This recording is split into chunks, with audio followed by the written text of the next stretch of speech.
Primero que nada, antes de empezar, como ven acá, es médula espinal, como ya lo adelantamos también. Es el tema de médula espinal, como le dije, morfología externa, algunos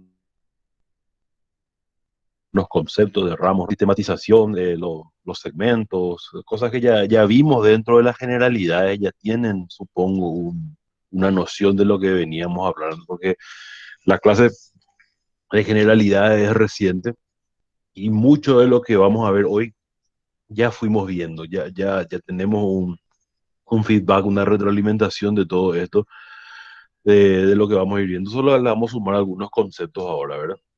Este, primero que nada, antes de empezar, yo quiero saber o dirigirle a alguien, Víctor, ¿en qué consistía esa disociación vértebro-medular? ¿Por qué existe una cola de caballo? Si es que alguno de los estudiantes me puede aclarar eso, por favor. Muy bien, entonces la pregunta va dirigida a Ana Paula Leguizamón, por favor. Adelante, Ana Paula. Buen día, profe.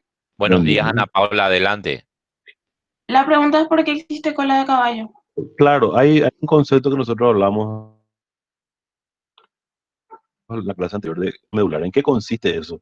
Y eso nos va a explicar el por qué existe una cola de caballo. O sea, cuál es el motivo por el cual ocurre eso. ¿Por el crecimiento puede ser? Sí, pero ¿el crecimiento de quién? ¿De la cola? Las vértebras. Sí. El crecimiento de las vértebras, esa es la respuesta. Sí, pero Ah.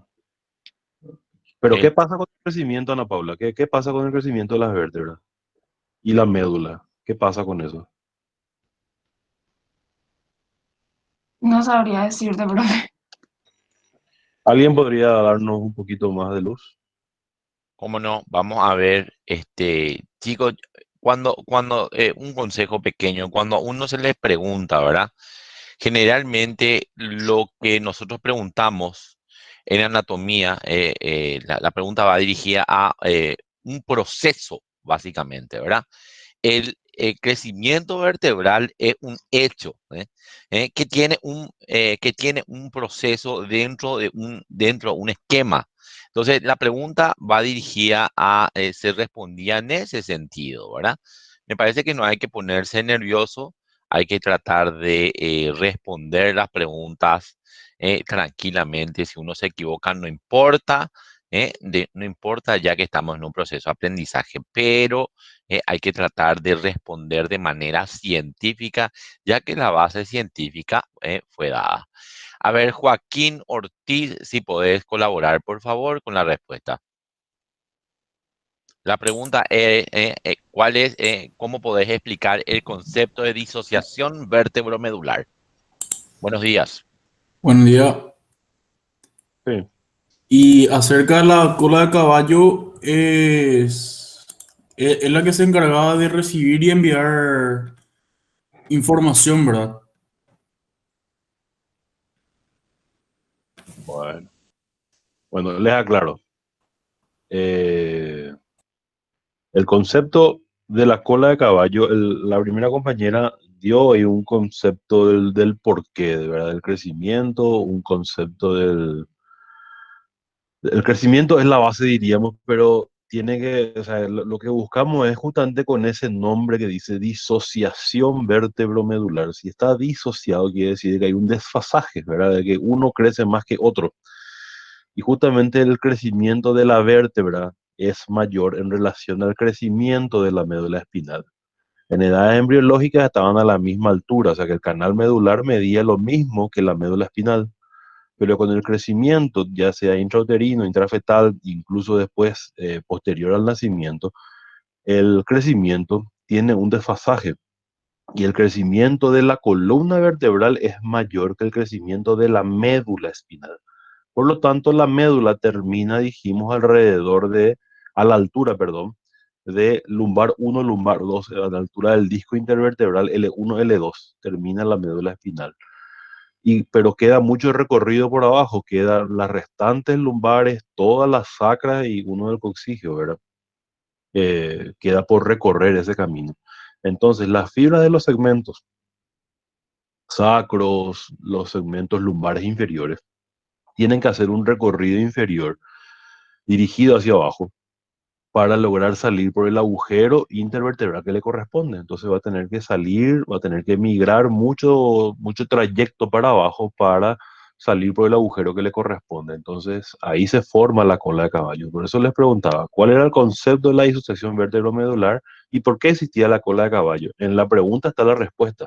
La disociación vértebro-medular por el crecimiento diferente o desfasado entre ellos, y la cola de caballo existe por ese mismo motivo, porque la médula es más corta que el canal, por lo tanto, las fibras tienen que ir saliendo.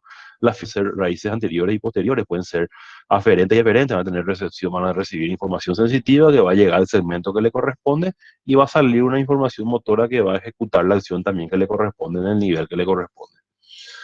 Eso nomás era, por lo menos para intentar graficar era la idea de esto, ¿verdad? Vamos a dar inicio a la clase de hoy. Y vamos a mirar acá los tópicos que nos tocan, que nos compete para hoy. Morfología externa, topografía, que es la forma que tenemos por fuera, visto desde afuera. Vamos a ver los conceptos de raíces, ramas, o ramos, perdón, plexos, nervios espinales.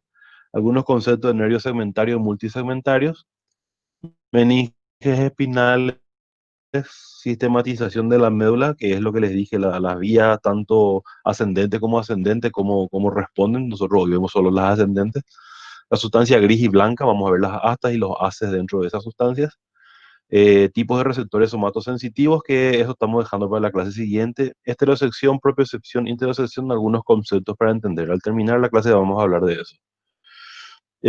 Como ven, vamos a hablar de la médula espinal, como ya dijimos. Estamos viendo que la médula espinal es un cilindro que ocupa el conducto vertebral de la columna vertebral, ¿verdad? Si esto es la columna vertebral, lo que le estoy señalando con la flechita, dentro de esta columna vertebral existe un conducto vertebral, ¿verdad? Que solapado uno encima de otro forman un canal completo, ¿sí? Y en ese canal está alojado este cilindro que es el de la médula espinal. Acá se hace un corte sagital a este nivel y estamos viendo este segmento medular en la cual vemos lo que vamos a hablar ahora, ¿verdad? La H, que es esta forma de H, que es un conglomerado de neuronas y un poco de sus fibras que están saliendo o entrando, que es un conjunto en realidad de cuerpos neuronales, ya sean en el asta posterior de neuronas sensitivas o en el asta anterior de neuronas motoras, ¿sí? Su fibra, la sustancia blanca que le rodea y las raíces anteriores y posteriores. ¿Por qué la posterior? Siempre tengamos en cuenta esta dilatación, esta protuberancia mínima que corresponde al ganglio espinal, ¿sí? Entonces acá vemos un cuerpo vertebral con su canal medular, que es el que la suma de estos canales superpuestas unas encima de otros es lo que nos da el conducto vertebral, ¿sí? Entonces, vamos a la topografía. Vamos a ver qué ocupa el conducto vertebral, que ya vimos, tiene forma cilíndrica, dos intumescencias, cono medular y filum terminal. Vemos que esta es la imagen en la que en la parte cefálica la médula espinal se continúa con el tronco encefálico, ¿sí? Y en la parte caudal termina en un cono medular con su cola de caballo o la cauda equina, ¿sí? Vemos estas dos prominencias que se los conoce como intumescencia. La intumescencia superior o rostral o cefálica se le conoce como intumescencia cervical. Y la inferior es una intumescencia lumbar, ¿sí? ¿Por qué ocurre esto? Nosotros tenemos fibras, ya sabemos, de toda la sensibilidad estamos percibiendo de todo el cuerpo, ¿verdad? De los miembros y del tronco, ¿verdad? Del tronco, entiéndase nuevamente tórax y abdomen, ¿verdad? Eh, Recibimos información y a su vez tenemos respuestas, ya sea en respuesta a esas informaciones sensitivas o simplemente órdenes que vienen del cerebro desde la corteza desde la corteza motora para ejecutar algún tipo de acción que yo planifiqué o estoy planificando para su ejecución, ¿verdad? Entonces van a salir informaciones motoras a ejecutar como recepciones sensitivas que estoy percibiendo, ¿verdad? Entonces son informaciones aferentes que recibo del mundo exterior o interoceptivas de las vísceras y respuestas motoras que voy a ejecutar también, ¿verdad? Ya sea en respuesta a una sensibilidad o en pro de una planificación motora que yo estoy ejecutando en la cabeza, ¿verdad? Entonces, yo tengo información que van a venir del tronco, que va a venir por los nervios intercostales y vamos a llegar a estos nervios raquídeos. Pero a estos niveles, tanto a nivel lumbosacro, lumbar, lumbar sacro y a nivel cervical, son parte de lo que se conoce como de los plexos. Entonces, mucha información que va a venir desde los miembros superiores y desde los miembros inferiores es mucha información sensitiva porque existen muchos receptores, entonces mucha información la que va a llegar, por lo tanto muchas fibras que están ingresando al sistema nervioso central a través de la médula espinal, tanto a nivel lumbar como a nivel cervical y viceversa. La información motora que sale para ejecutar acciones, hay mucha más información motora en las manos, eh, muchas más fibras que van a poca cantidad de fibras, fibras nerviosas que van a fibras musculares, porque tienen que ser movimientos precisos en relación a las que son intercostales, por ejemplo, van a un músculo muy pequeño y sin embargo a nivel cervical y a nivel lumbar, la información motora que va a salir es muy abundante. Entonces se acumulan tanto información motora como información sensitiva, motora que está emergiendo, sensitiva que está ingresando, tanto a estos niveles por los plexos de los cuales ellos van a formar a nivel cervical como a nivel lumbar. Entonces hay un ensanchamiento, es más grande a ese nivel por esas informaciones que le estoy diciendo, ¿verdad? Que están ingresando y que están saliendo. Entonces se forman estas intumescencias, estas pancitas. A nivel caudal, la intumescencia lumbar se va achicando y se forma lo que se conoce como cono medular. Es un cono, la figura geométrica de un cono invertido porque apunta para abajo, ¿sí? Termina en el cono medular. Este cono dijimos que terminaba a nivel del disco intervertebral L1, L2, o sea, entre los cuerpos lumbar 1 y lumbar 2. Terminaba esto. Y se continuaba con el filum terminal o hilo terminal, que dijimos en la clase anterior eh, que era parte de lo que se conoce como el receso de la dura madre. Eh, Al ser el receso de la dura madre, entonces, perdón, estoy equivocando, de la pía madre. Lo que la pía madre es la envoltura más interna del sistema nervioso central. Y al terminar, vamos a decir, el cono medular, al terminar se continúa su envoltorio y se manda como un hilo para abajo. El saco dural, vamos a ver que termina a nivel del sacro 2, a nivel del hueso sacro 2. Termina el saco por donde está todavía el espacio subaracnoideo donde circula el SR. Pero este filum terminal le atraviesa ese saco dural y termina insertándose a nivel del coxis. Y le llaman por eso ligamento que atraviesa la dura madre. Se va a continuar como un ligamento eso, ¿sí? Sirve para anclar la dura madre. Anclar, perdón, la médula espinal. Entonces, así termina la médula espinal a este nivel, ¿sí? Veíamos también, tenía forma cilíndrica, cono medular, filum terminal, ya vimos. Dijimos que los nervios espinales son 31 pares de nervios espinales, 31 segmentos, 31 metámeras o 31 mielómeros, como quieran llamarlo, ¿sí? 31 en total.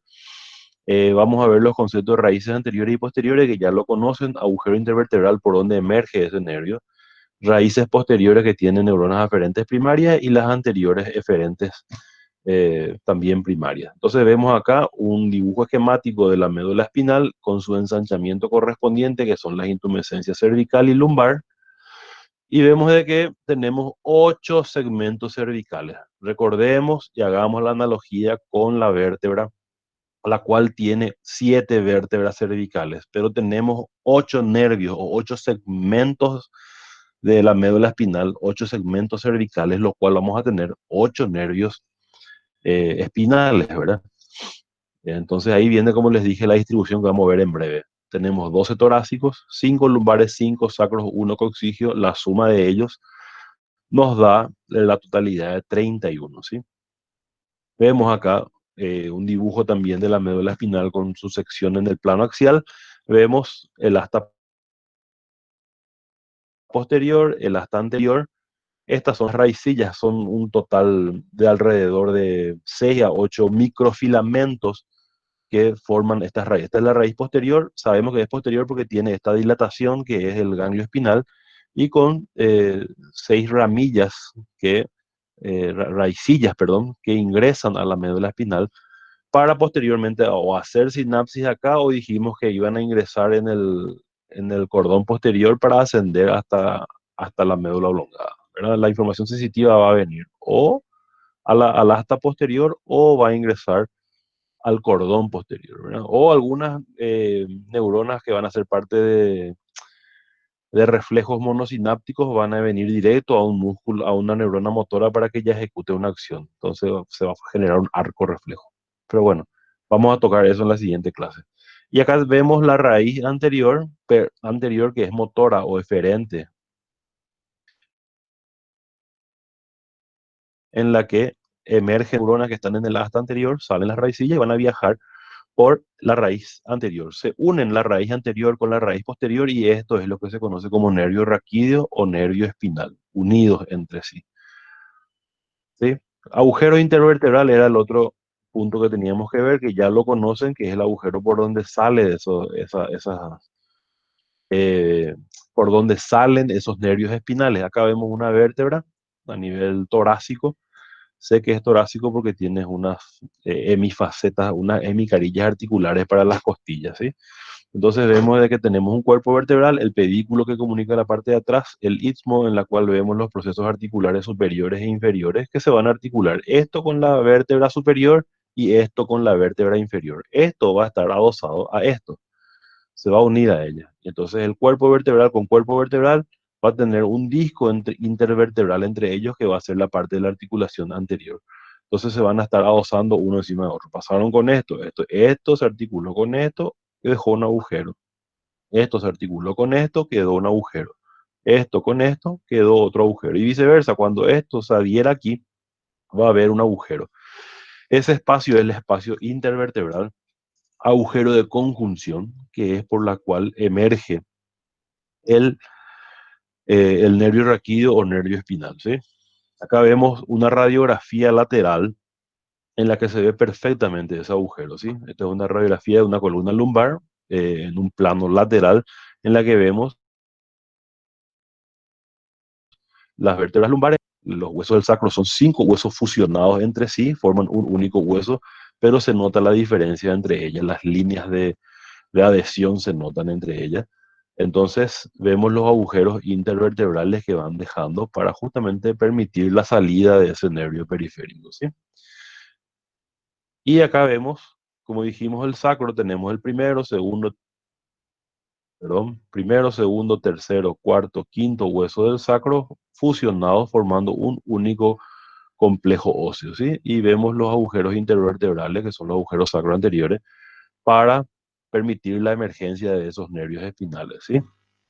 Bueno, dijimos que había en total 8 nervios cervicales, porque son 8 segmentos medulares cervicales, y que tenemos solamente 7 vértebras cervicales. Después ya tenemos 12 vértebras torácicas, 12 segmentos torácicos, 5 segmentos lumbares, 5 vértebras lumbares, 5 segmentos sacros, 5 huesos, ¿sí? 5 huesos del sacro, ¿sí? Vamos a ir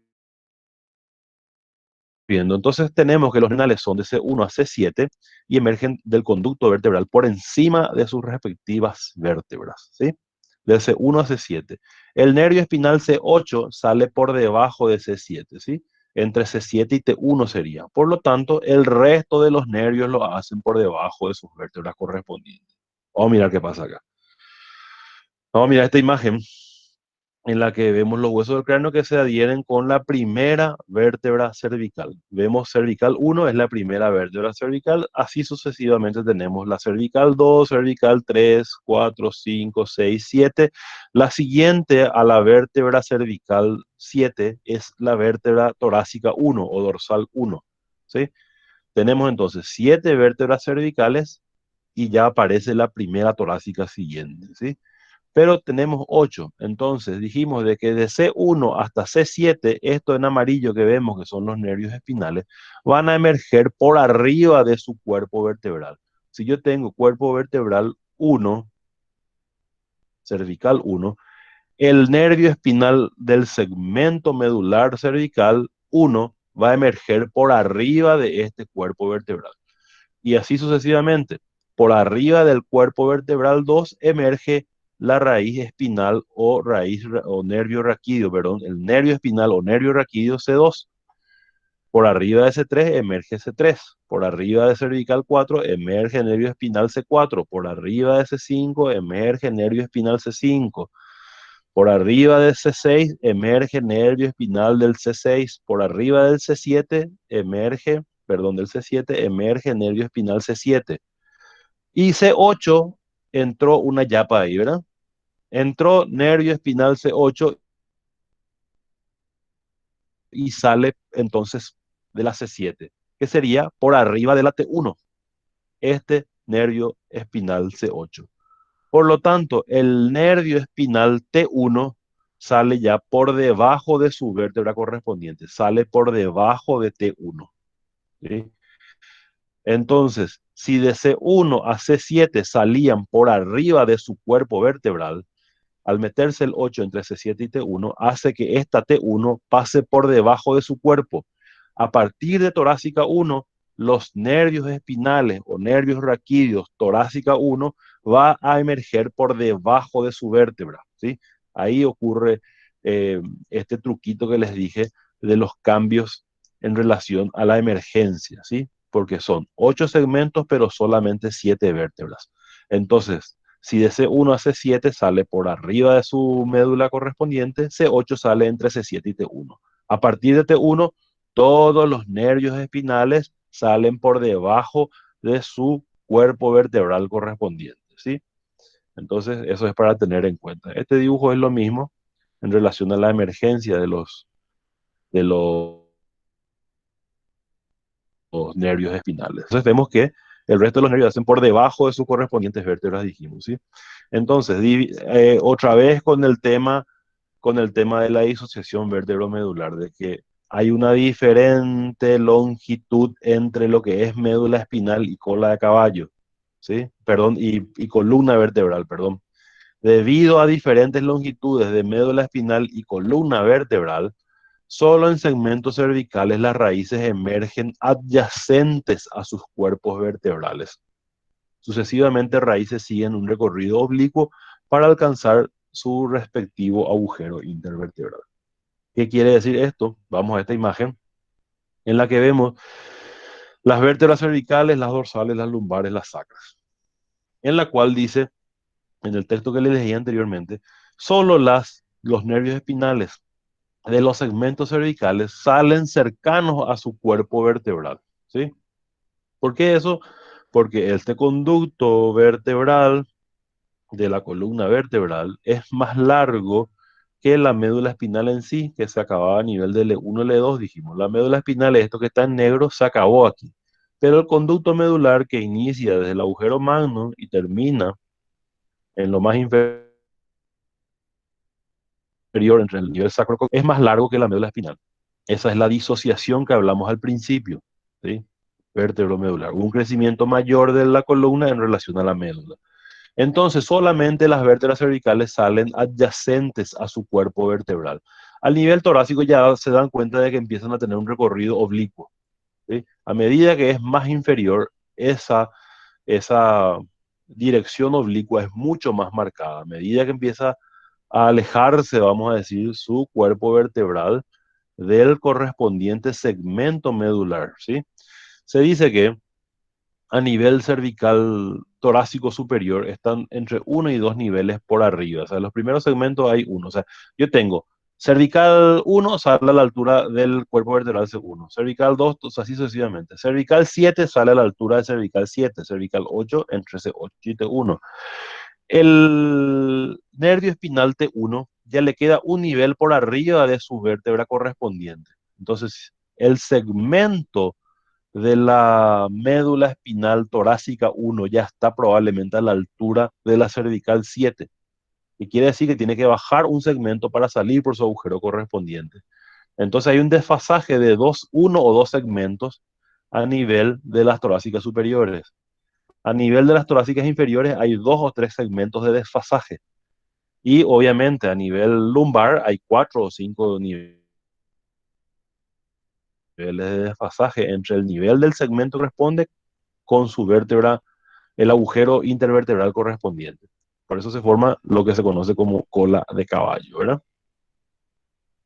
Acá vemos unas raíces dorsales, que es eferente, unas raíces eferentes motoras, que son las anteriores, ¿sí? Tenemos una hemisección de la médula en la que vemos la sustancia blanca que rodea a la sustancia gris, ¿sí? Hasta anterior, hasta posterior. Siempre nuestra referencia el ganglio espinal, ¿sí? ¿Qué pasa con el ganglio espinal? Es la que va a recibir información, ya dijimos, sensitiva, va a ingresar a la médula espinal, al sistema nervioso central, y la que sale de las hojas anteriores son informaciones motoras. Se dan cuenta que esta raíz anterior, todo lo que tiene en rojo, vamos a distinguir de que lo que es motor o eferente va a ser en rojo y todo lo que es sensitivo o aferente va a estar en azul, ¿sí? Entonces, esta raíz posterior es puramente sensitiva. La raíz anterior es puramente motora, ¿sí? Se van a unir y van a formar un nervio espinal. Acá es la primera porción de este nervio espinal y ya tiene información azul que es aferente o sensitiva y ya tiene información roja que es eferente o motora, ¿sí? Esto, entonces el nervio espinal es mixto, ¿sí? Después, más adelante, después de los plexos van a salir los nervios puramente sensitivos y puramente motores, ¿sí? Pero en su unión son mixtos, ¿sí? Acá vamos a ver unas ramas que son comunicantes que van a ir al sistema nervioso autónomo, ¿verdad? Comunicante blanca, comunicante gris, que vamos a ver más adelante esto. Y hay un ramo posterior y un ramo anterior. Perdón, posterior, ramo posterior y un ramo anterior. Diferenciemos bien lo que es un ramo anterior y un ramo posterior de una raíz posterior y una raíz anterior, ¿sí? La raíz es puramente sensitiva, la anterior es puramente motora, pero los ramos son partes ya del nervio espinal. Perdón. Los ramos son parte del nervio espinal y ya son mixtos, ¿sí? Hay un ramo posterior que va a ir a un recorrido con la parte de los músculos paravertebrales y la piel del dorso del tronco. Y el ramo anterior es la que es grande y gruesa que va a ir a formar parte de los nervios intercostales, de los plexos, ya sea braquial, cervical, lumbar. Es el ramo anterior el que va a ir a formar esos plexos. Y como le dije, esto es una comunicación del sistema nervioso autónomo. Son partes de las fibras que van a ir a la cadena simpática, si es que es autónoma, o parasimpática más adelante. Sí, vamos a ver esto en el sistema nervioso autónomo. Entonces, acá vemos una sección, también vemos la columna vertebral, unas secciones en dos segmentos medulares en las que vemos de que hay una raíz anterior, una raíz posterior, se unió y se formó el nervio espinal o nervio raquídeo. El ramo posterior fue a inervar un territorio, como les dije, pequeñito, que es parte de los músculos paravertebrales y el dorso de la piel. Y el ramo anterior, en este caso, si es a nivel costal, sería unos nervios intercostales que le van a seguir a todo este trayecto. Los nervios del ramo anterior es la que es siempre mayor, de mayor volumen y son mixtos, ¿verdad? Acá vemos un dibujo justamente a nivel costal, o sea, es un segmento en el plano axial de un nivel torácico en la que vemos costillas. Vemos la columna vertebral, esto que vemos acá en naranja son los músculos paravertebrales, los huesos, la médula espinal, ¿sí? La cadena simpática, como les dije. Y acá vamos a ver de que están la raíz posterior y la raíz anterior se unen y forman un nervio espinal. Ahí emite un ramo posterior que es para este músculo y para esta parte de la piel. Solamente eso. Y el ramo anterior es la que va a hacer todo el recorrido del nervio posteriormente, ¿sí? O sea, en la cara anterior, en la cara ventral del tronco y obviamente a los miembros, ¿sí? Vamos a hablar de las envolturas. Si tenemos meninges a nivel craneal, tenemos también, obviamente, meninges espinales. Son las mismas tres capas, al igual que el encéfalo dice ahí, envuelta por tres capas, ¿sí? Acá hay un detalle siempre de que las meninges tienen el apellido de espinal, ¿sí? Si yo tengo dura madre a nivel craneal, yo puedo llamarlo dura madre craneal. Cuando estoy a nivel de la médula espinal, la dura madre espinal se llama dura madre espinal, sí o sí con apellido, ¿sí? Entonces tenemos tres capas concéntricas, como la pía madre también es la más interna, y desde ella emergen estas prolongaciones que son los ligamentos dentados, que ya le mostré en imágenes anteriores, que a lo largo de la línea media entre raíces anterior y posterior. Nosotros vemos de que hay una raíz. Este es un segmento medular, vemos o sea, dos segmentos medulares, vemos las raíces, perdón, la sustancia gris rodeada de sustancia blanca y la pía madre que lo envuelve. Esta es la capa más interna y tiene algunas proyecciones, que son estos ligamentos dentados, que son varios ligamentos, varios dientecitos que van a insertarse en la dura madre. Acá ven su inserción en la dura madre, ¿sí? Se insertan en la misma, en realidad en la dura, eh, que le da protección y queda a medio camino entre las raíces anteriores y posteriores, ¿sí? Queda a medio camino entre la emergencia de las raíces anterior y posterior. Ahí emerge la proyección del ligamento dentado, ¿sí? A lo largo de la línea media. La aracnoides es la capa media entre aracnoides y pía madre. Está el espacio subaracnoideo. Entonces, entre el aracnoides que le envuelve a la pía, ahí queda un espacio, el espacio subaracnoideo por la cual circula el líquido cefalorraquídeo, ¿sí? Y la dura es la más externa, como sabemos, separada de la aracnoides por el espacio subdural. El espacio subdural separa el espacio subdural y separada del plano óseo por el espacio epidural. Yo tengo la aracnoides y la dura madre y hay un espacio que se llama subdural. Este espacio es virtual. Ellos están adheridos prácticamente entre sí, pero repito el término, no están fusionados. Es un espacio virtual, el espacio subdural, ¿sí?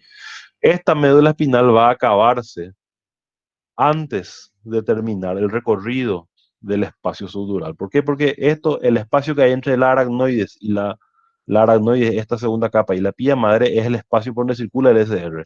Pero cuando termina la médula, la aracnoide va a seguir adherida a la dura madre. Por lo tanto, el espacio subaracnoideo, acá ven la dura madre, y termina la dura madre en lo que se conoce como fondo de saco dural a nivel sacro. Ahí termina la dura madre.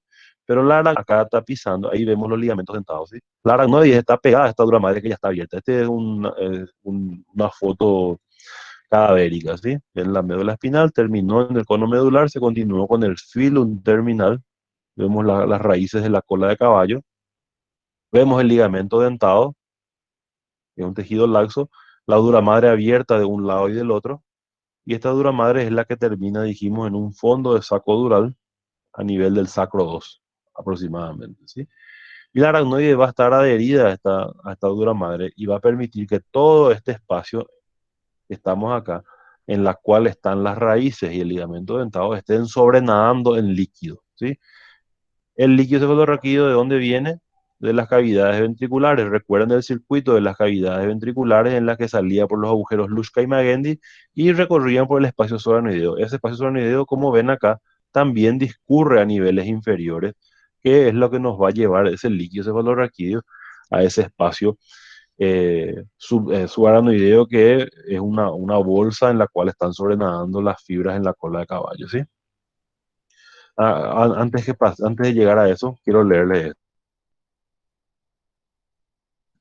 Aunque la 1 y lumbar 2, el espacio subaracnoideo continúa hasta el sacro 2, como les dije, donde termina el fondo de saco dural. Y en agujeros intervertebrales, las raíces, que son las que están emergiendo, van acompañadas de una evaginación de la dura madre y la aracnoides hasta la fusión de raíces. ¿Qué quiere decir esto? Estas envolturas de la aracnoides y la dura madre van a salir por el agujero de conjunción hasta que se unan esta raíz posterior con la raíz anterior y van a salir hasta acá. Esta es una evaginación. Sale la dura y la aracnoides hasta el agujero intervertebral más o menos, ¿sí? Que es las meninges que le envuelve al nervio, se va a continuar ya con las células de Schwann, que es la vaina de mielina del sistema nervioso periférico, ¿sí? Entonces acá ya la envoltura del nervio periférico va a deberse a las células de Schwann, que es la envoltura del nervio periférico. ¿Quién hace la envoltura de un nervio en el sistema nervioso central? Eran los oligodendrocitos. Y en el periférico, células de Schwann. Esta dura madre que le envuelve, que viene, termina acá y se va a continuar con las células de Schwann que van a ser la vaina mielina, la envoltura de esos nervios periféricos. Vamos a ver que la estructura interna de la médula espinal. Hacemos ese corte en la que veíamos la mariposa o la forma de H de la sustancia gris, vamos a ver, pero también con sus componentes de la sustancia blanca. Vemos que vamos a decir que la médula espinal está incompletamente dividida en dos mitades. Vemos una imagen en la que vemos una sección medular mirándoles en el plano axial de arriba a abajo, en la que vamos a ver que está dividido, dice, incompletamente, ¿sí? Está dividido en dos mitades, una derecha, otra izquierda, y vamos a tener en la parte posterior un surco medio dorsal. El surco es, como lo dice su nombre, un surco, y en la fisura, ¿sí? La fisura es más pronunciada, ¿sí? Vemos como que es una entrada mayor, diríamos, para hablar mal y pronto. Esa es la fisura media anterior, ¿sí? ¿Cómo yo distingo un corte de la médula espinal si es anterior o posterior? Porque atrás voy a tener un surco que es vamos a decir, un accidente menos pronunciado que una fisura, y la fisura es anterior entonces, ¿sí? Es también una de los patrones que nos sirven para identificar si es anterior o posterior. Entonces tenemos una médula espinal en la que dijimos que está incompletamente dividida en dos mitades. Tenemos un surco medio posterior y la fisura media anterior que les acabo de comentar. Un conducto central, esto que ven acá, el conducto central, que más arriba, a nivel cefálico o rostral, se continuaría, eh, sería la continuación de las cavidades ventriculares. Esto se abre al cuarto ventrículo. Este conducto central se abre al cuarto ventrículo a nivel cefálico. Vamos a mirar cuando desarrollemos tronco, vamos a desarrollar comunicación anatómica que diríamos, ¿verdad? Entonces el conducto central, por lo tanto, tiene líquido cefalorraquídeo también. Y circula también líquido cefalorraquídeo por ahí que con las edades mayores se va obliterando y desaparece ese espacio. Hay veces que se tranca ese líquido y también se forma algo que se llama siringomielia, que como que hace como una hidrocefalia, un aumento de volumen. Pero no vamos a hablar de esto ahora, anatómicamente, no.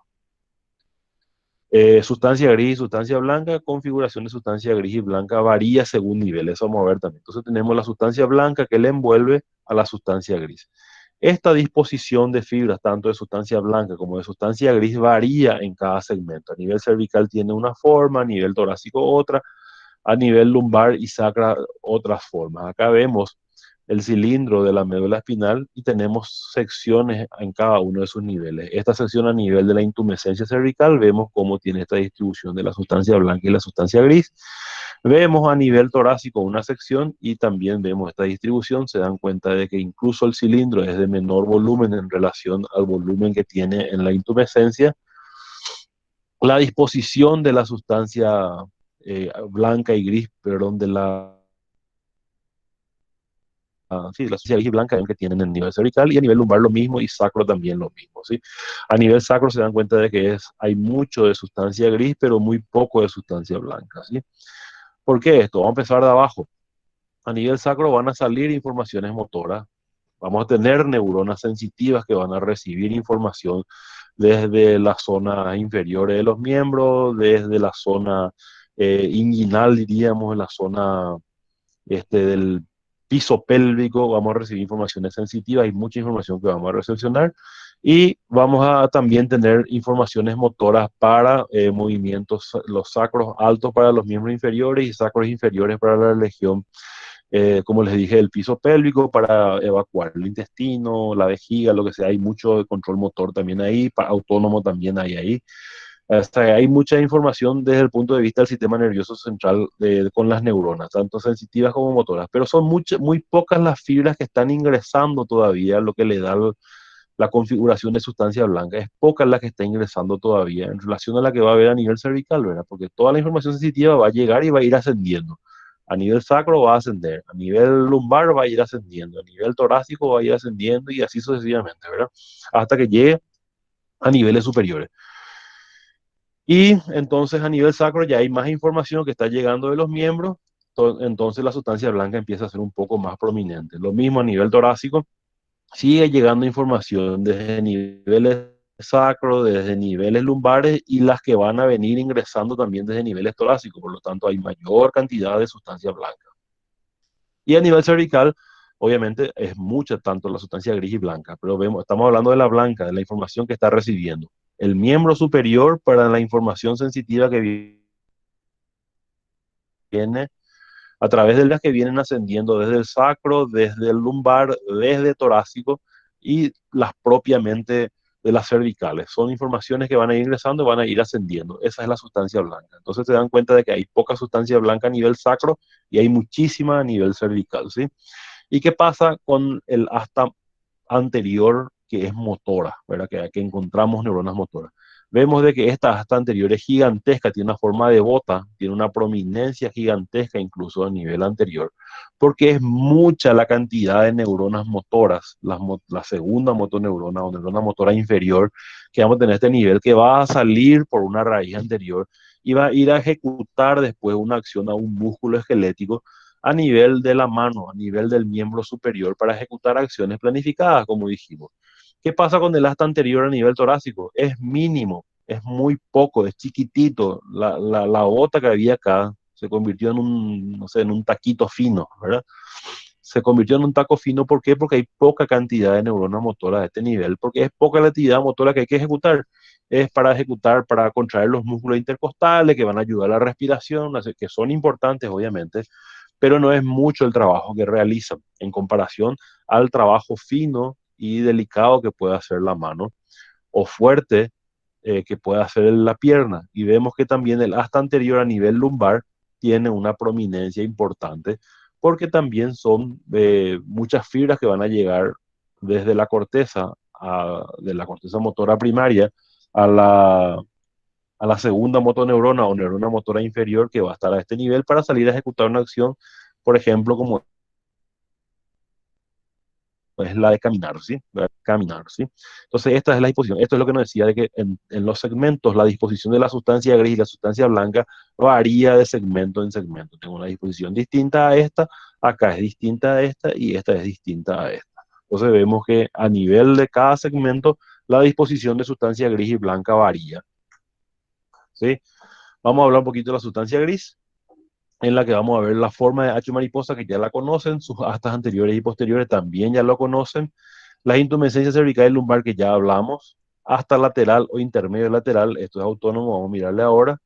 Neuronas preganglionares simpáticas, vamos a ver de que hay neuronas del sistema nervioso autónomo a este nivel. Láminas de Rexet. Estas láminas de Rexet yo les voy a mencionar nada más. Son 10 láminas en total. Nuestro libro no le da mucha importancia clínica todavía, porque es más para fisiología, es más para la parte funcional, pero se utiliza mucho. Pero le da mención, una distribución que se hace a la sustancia gris nomás, ¿sí? Vamos a mirar esas láminas por lo menos para entender de qué se trata, pero no vamos a entrar en detalles de cada una de ellas. Entonces tenemos una división de la sustancia gris y blanca, que es notoria, y vemos la sustancia gris que tiene, dijimos, forma de H o mariposa, ¿sí? Asimismo, el libro lo describe, H o mariposa, ¿sí? Con esa terminología. ¿M? Está dividida, esta médula incompletamente, dijimos, en dos mitades. Vamos a tener un asta anterior y vamos a tener un asta posterior y un conducto central a este nivel que permite el paso del líquido cefalorraquídeo, ¿sí? Intumescencia, estas son las intumescencias cervical y lumbar que ya la conocen. Y estas son las láminas de Rexet, ¿sí? Yo voy a tener el asta posterior y el asta anterior, ¿sí? Estas y se dan cuenta divididas en varias láminas que reciben nombre posterolateral, sustancia marginal de Waldeyer, una serie de nombres que van recibiendo, sustancia gelatinosa, núcleo propio, una serie de nombres que van recibiendo cada una de las astas. En líneas generales se dicen que como este posterior es sensitivo y esto anterior es motor, la información sensitiva que llega al asta posterior se divide de acuerdo al tipo de información. Las más superficiales, la táctil, dolorosa, temperatura, llegan a las láminas más laterales, las más profundas a las más superficiales. Las más profundas reciben información profunda de dónde está ubicado las articulaciones, la propiocepción, eh, la sensación de ubicación espacial y cosas así a niveles más profundos. Hay láminas en las que vamos a tener relación a la información sensitiva también con la propiocepción inconsciente que va a ir al cerebelo después, vamos a tener estos espacios y una serie de cosas así que van, o sea, funcionalmente se las divide de vuelta. Yo le estoy mencionando, nuestro libro no habla de esto, ¿sí? De cómo funciona esto. Menciona la lámina de Rexet, habla de poco del 7 y mucho del 9. En el 9 están las neuronas eh, motoras inferiores, ¿verdad? Que serían las segundas motoneuronas, que son las que van a ejecutar acciones, ¿sí? Pero como les digo, no quiero hacer mucho énfasis aquí porque no es objetivo de la clase todavía, ¿sí? Vamos a hablar del asta posterior. El asta posterior es sensitivo o aferente, como quieran llamarlo, ¿sí? Entonces, vamos a hablar de un tracto posterolateral o fascículo de Lissauer. ¿Qué pasa en el asta posterior? Vamos a un corte de vuelta en la que vemos el asta posterior dentro de lo que es toda la sustancia gris. Esta es el asta posterior, ¿sí? Lo que le rodea es sustancia blanca con los diferentes fascículos, ¿verdad? O haces que van a discurrir por ahí. Entre el borde de lo que sería la médula espinal hasta antes de llegar al borde del asta posterior, hay un espacio que está pintado acá o dibujado nada más acá, ¿sí? Este tracto se llama tracto de Lissauer. Se llama tracto posterolateral o fascículo de Lissauer. ¿Qué tiene este tracto? Las fibras que ingresan al sistema nervioso central, dijimos que van a venir la información, receptores sensitivos, va a ir al ganglio espinal donde va a estar la primera neurona. Emerge ese axón de esa primera neurona y va a ingresar al sistema nervioso central del mismo lado del receptor periférico. Ingresó acá. Una vez que ingresa, este axón puede dirigirse a través de este tracto directamente en el mismo segmento, en el mismo nivel desde donde ingresó, puede dirigirse al asta posterior y hacer sinapsis con una neurona. Puede viajar hacia arriba, hacia segmentos superiores, 2 o 3 segmentos, por este espacio, por este fascículo, viaja el axón en dirección superior, viaja para arriba y después entra al asta posterior y hace sinapsis. La información que hace sinapsis acá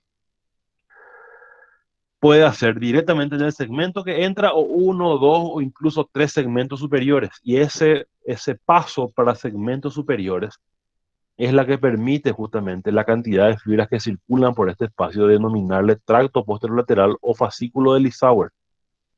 A esas fibras que están emergiendo, que están ingresando, perdón.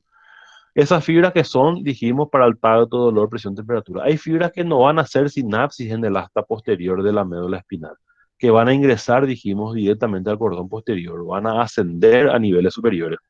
Y recién en la médula oblongada va a hacer sinapsis con su segunda neurona.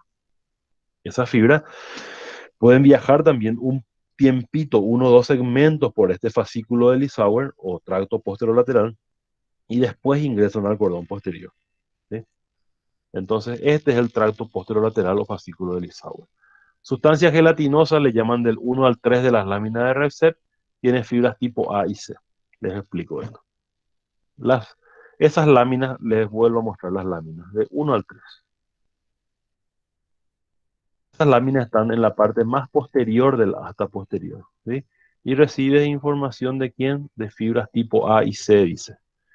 Tipo A son informaciones que van a tener eh, información del tacto, información de la temperatura incluso, y la tipo C se le conoce como fibras amielínicas, que son las que transmiten dolor, como transmiten dolor. Viajan por la misma vía aferente ingresan, hacen sinapsis en las neuronas de las zonas similares, ¿sí? Entonces, fibras que informan tanto dolor como ubicación espacial. Los neurotransmisores que utilizan son el ácido glutámico y sustancia P. ¿Qué pasa acá? Tiene que haber un neurotransmisor. Si vamos a suponer que esta es la primera neurona que está en el ganglio sensitivo, esta fibra, este axón, ingresa al asta posterior y va a hacer sinapsis con la segunda neurona dentro del asta posterior. Esa comunicación tiene que haber justamente algo que se llama neurotransmisor. Tiene que transmitirle, liberar una sustancia de esas vesículas que darán, me imagino, en histología en algún momento.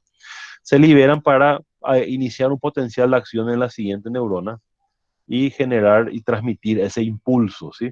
Esos neurotransmisores que utilizan se llaman ácido glutámico y sustancia P a ese nivel, ¿sí? Entonces yo tengo fibras acá que van a llegar informaciones de la ubicación espacial, del tacto, de la presión, de la temperatura y del dolor. Van a llegar a este lugar, al asta posterior de la médula espinal, ¿sí? ¿Qué dice el texto después? Dice, interacciones con interneuronas que conectan vías descendentes que controlan información del dolor. Parece un trabalengua. Tiene una interacción, se comunica con interneuronas. Interneuronas son neuronas que obviamente comunican una con otra, ¿verdad? Si tienen una información de nivel superior, hay una neurona que hace una estación de relevo y se comunica con otra. Con vías descendentes, son vías que están viniendo de niveles superiores. Les adelanto que son de las vías reticulares, hay una formación reticular en el tronco encefálico y que tiene fibras descendentes que son moduladoras y se controlan información del dolor. Les explico enseguida cómo se hace esa modulación. En este lugar, en el asta posterior, se encontraron también niveles de encefalina, que es un opioide endógeno. ¿Qué quiere decir esto? La encefalina es un neurotransmisor también, ¿sí? Y compite con esta sustancia P, ácido glutámico, para que, para modular. Con estas interacciones que vienen desde arriba, van a venir informaciones para controlar el dolor. Opioide, el opio es una estructura natural, ¿verdad? Que encontramos en la amapola y se utiliza para finalmente hacer medicamentos como la morfina. Ese es el medicamento opioide. Los opiáceos son medicamentos semisintéticos elaborados ya en laboratorio desde ese opioide, ¿verdad? Se hacen, ahí salen remedios, le doy de nombre para que manejen codeína y tramadol y cosas así. Nosotros tenemos un opioide endógeno, unas estructuras similares a las del opio, pero que producen el sistema nervioso central, se llama encefalina. Entonces son como unos agentes analgésicos que llegan a este nivel. Entonces, si yo tengo información del dolor que llega desde afuera, vamos a suponer, me fracturé la pierna y me llega la información del dolor a este nivel, ¿sí?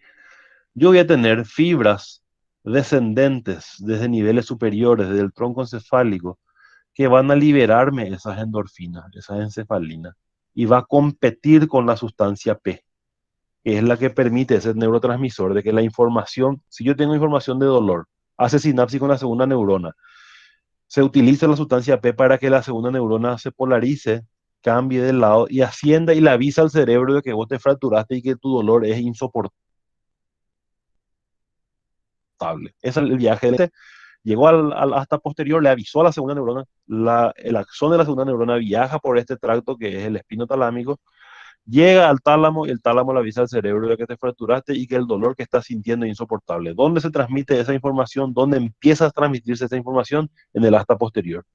¿Qué es lo que hace la modulación? Modulación es regulación, ¿verdad? O sea, si yo tengo una escala de dolor de 1 al 10 y esta fractura me duele 10, si yo le doy valor al dolor y me duele 10, ¿qué yo hago después?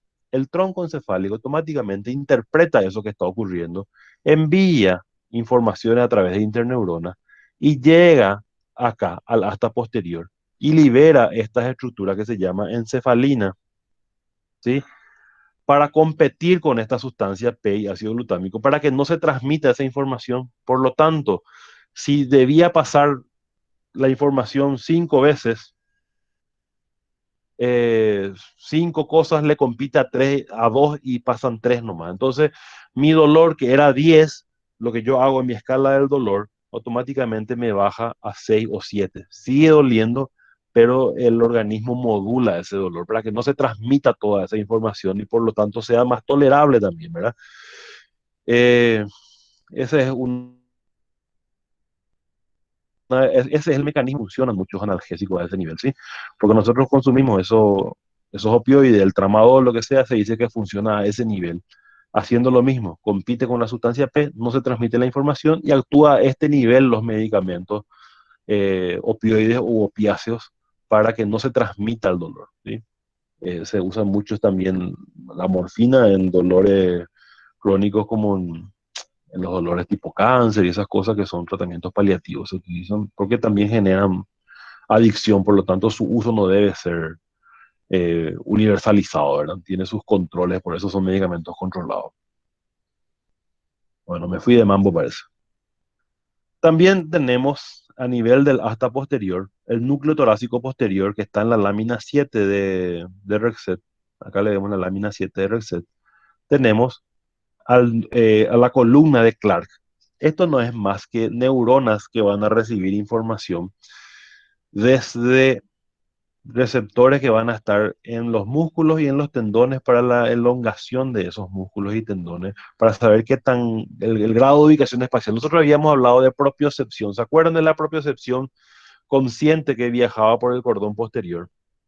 Que es la que recibimos de afuera, ingresa acá, tacto fino y propiocepción consciente. Va a ir a, va a va a cambiar de lado, asciende por el menisco medial hasta el tálamo y de ahí a la corteza. Ese es la ubicación espacial consciente, pero hay también una inconsciente que va a ir al cerebeloso, que son estos tractos espinocerebelosos que vemos acá. Estos, cuando ingresan, van a hacer sinapsis en la columna de Clark. Van a hacer sinapsis para viajar a niveles superiores y van a ir al cerebelo. O sea, la columna de Clark es la segunda neurona de la información de la propiocepción inconsciente, ¿sí? Es nada más que eso. Vamos a mirar después también. Vemos las láminas de Rexet de vuelta y dijimos en la lámina 7, en la parte más medial, cerca de la comisura, cerca de la unión con el otro lado, es donde estaría el núcleo de Clark. Y esto va a ser hasta anterior, que vamos a mirar enseguida, ¿sí? Hasta anterior. La lámina 9 dice que corresponde a neuronas motoras que inervan músculo esquelético. Entonces tenemos lámina 9, neuronas motoras que inervan músculo esquelético. Vamos a ver después. Como le dije, nosotros no vamos a entrar en los detalles de estas láminas, porque en nuestro libro lo único que nos mencionaba 1, 2 y 3, que nos hablaba de lo que llegaban las fibras tipo A y C, y las láminas 9, que es donde están las neuronas motoras, eh, la segunda motoneurona o neuronas motoras inferiores, ¿sí? Es solamente eso lo que nos menciona nuestro libro. Entonces vamos a tener neuronas motoras que inervan músculo esquelético en la lámina 9 de Rexet. Tenemos dos tipos de neuronas motoras a ese nivel, la neurona motora alfa y la neurona motora gamma, ¿sí? Nosotros tenemos la idea de la información motora, de que sale una información desde la cabeza, viaja el axón desde esa primera neurona motora, salió de la corteza motora primaria, ¿sí? Salió el axón de esa primera neurona, llega al hasta anterior, hace sinapsis con la segunda neurona motora, que es esto, y ahí ejecuta la acción. Ahí sale y se va. Esa unión de ese axón de esa segunda neurona va a ir a un músculo, y esa unión se llama unión neuromuscular. Es para contraer ese músculo para ejecutar la acción que yo deseo realizar, ¿sí? Este dibujo que le estamos haciendo, esa idea que tenemos de la acción motora para ejecutar, le corresponde a la neurona motora alfa. La neurona motora gamma tiene relación con usos musculares, vamos a ver enseguida. No es esa acción motora propiamente dicha que realiza el alfa. Vamos a mirarle a los dos, ¿sí? El asta anterior está más desarrollado en las intumescencias, dijimos, tanto a nivel cervical como a nivel lumbar, está más desarrollado el asta anterior porque van a ir muchas funciones motoras, tanto al miembro superior como al miembro superior, para hacer lo que dijimos, para mover la mano, hacer movimientos finos, para caminar, para jugar al fútbol, para lo que sea, van a salir mucha información motora para los miembros, ¿sí? C3 a C5, núcleo frénico. Vamos a ir hablando de a poquito. Entonces vemos acá un asta anterior más voluminoso, más prominente, un corte transversal. Vemos la sustancia blanca, el asta posterior, y este es el asta anterior. Acá le vemos al asta anterior, ¿sí? Nosotros tenemos una motoneurona que es esta neurona es la que va a estar en el asta anterior, ¿sí? Va a viajar su axón, va a estar protegido, obviamente por una vaina de mielina, y va a llegar a fibras musculares, ¿sí? Para ejecutar esa acción. Esa es la unión neuromuscular. Acá hablan neuromuscular junction. Entonces, esta unión neuromuscular es justamente la que nos permite ejecutar las acciones que querramos de realizar, ¿verdad? Entonces, estas fibras musculares van a ver para la contracción propiamente dicha como algunas otras fibras que sirven para otro tipo de situaciones. Les explico enseguida. Tenemos la recepción de una información que nos hincó un clavo, viajó la información, hace sinapsis esta es la información que llega al asta posterior, hace sinapsis con el asta anterior y da una respuesta. Si me pinché, por lo general retiro la mano, ¿verdad? Tiene una respuesta. Esto es un arco reflejo. Esto vamos a ver en la clase siguiente, ¿sí? Pero que tengamos en cuenta nomás que yo recibo una información y le doy una respuesta. Esa respuesta del arco reflejo no requiere de la competencia a nivel cerebral. La respuesta está hecha en el mismo segmento. Estímulo y reacción en el mismo segmento. Ocurre una respuesta refleja. El reflejo no es planificado, ocurre de manera espontánea. Espontánea no, tiene un circuito en el cual no hace falta la interferencia de la corteza cerebral, que sí se ven en niveles superiores después. Eso vamos a hablar, como les dije, del reflejo en la clase siguiente. Hay un uso muscular. Acá ven un músculo completo, ¿sí? Y acá se hace un dibujo esquemático de este músculo completo en la que se amplía acá este nivel. Y vemos las fibras musculares. Estas fibras son las que se contraen para justamente ejecutar, como dijimos, las acciones que queramos realizar en algún momento, ¿sí? Y acá vemos unos usos musculares.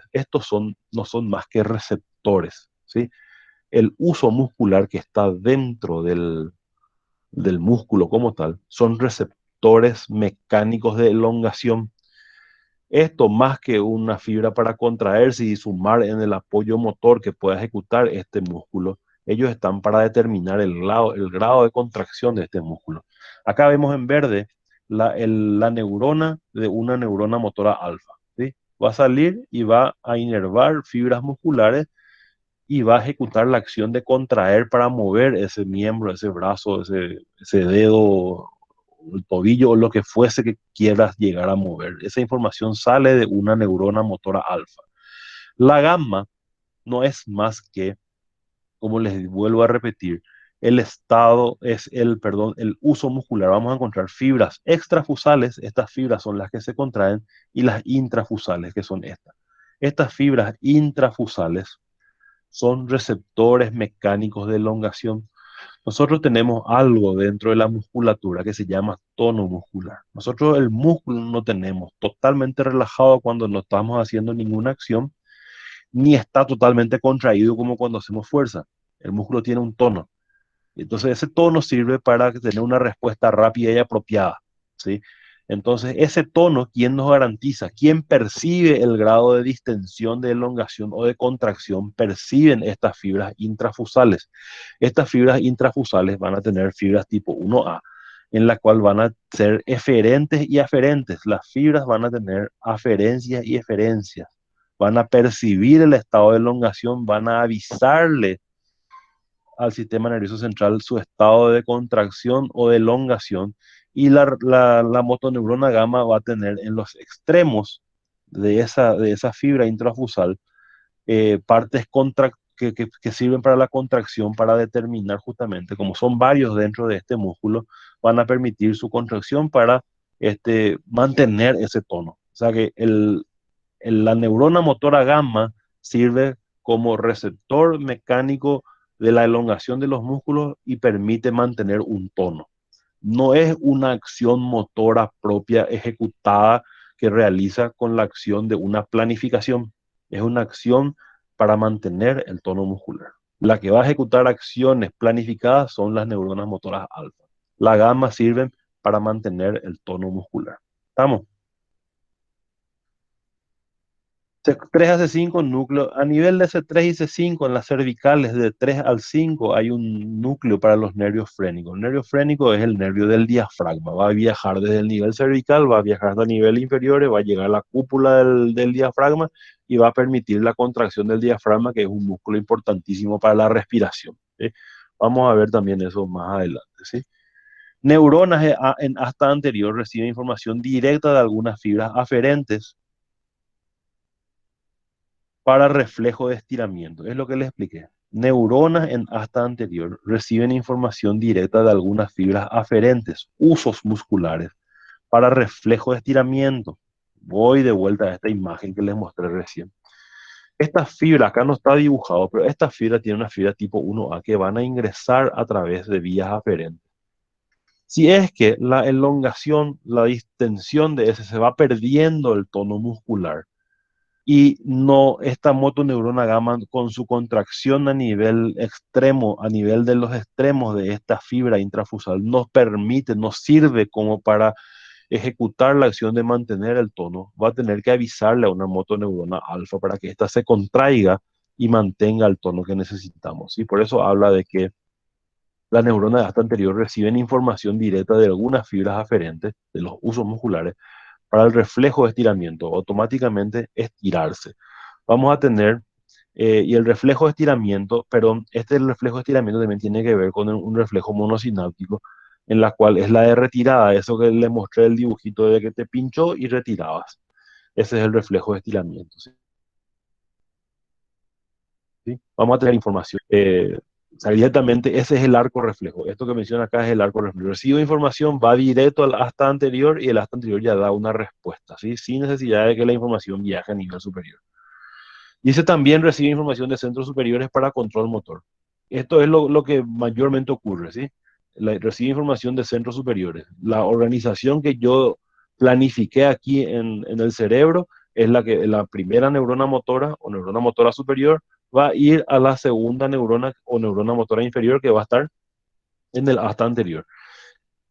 Entonces ahí viene la planificación y ejecución de acción que yo realicé en mi cabeza, ¿verdad? Aquí están, acá están las fibras. Vemos hasta posterior, hasta anterior, acá tenemos la neurona, tanto gamma como alfa, ¿sí? Yo voy a tener acá en negro para una placa motora en la cual va a contraer este. Voy a tener información sensitiva desde el órgano tendinoso de Golgi, desde estos usos musculares, todo esto sirven. El órgano tendinoso de Golgi, que está a nivel de los tendones, en las uniones de las fibras, y se forma el tendón para insertarse después en un hueso, ahí vamos a tener un receptor que va a informarnos el estado de contracción y ubicación espacial del cuerpo, que es el tema de la propiocepción. Lo mismo con esto nos mide la elongación para mantener un tono. Entonces va a tener unas fibras anulares que van a informar, esta es la fibra tipo 1A, como les dije, 1A va a informar el estado de contracción de este músculo, ¿sí? Esta es la motoneurona gamma, va a informar y de acuerdo a eso, esta motoneurona gamma va a contraerse en sus extremos para mantener el tono. Si esto es insuficiente, va a tener que avisarle a una motoneurona alfa para que se contraiga mayormente. ¿Qué pasa? En el órgano tendinoso de Golgi, yo le doy un golpe y me va a informar de que se elongó, le da una respuesta motora de una motoneurona alfa, ¿sí? Entonces, básicamente, que yo tengo que tener el concepto. La alfa va a ser para contracción muscular y la gamma es receptor y la elongación mecánica del músculo. Y por supuesto va a tener una respuesta motora de contracción de estos usos musculares que son fibras intrafusales, va a permitir su contracción, pero puede que no sea suficiente para mantener el tono. Muchas veces lo logra, cuando no logra va a tener que mediar la motoneurona alfa para su contracción, ¿sí?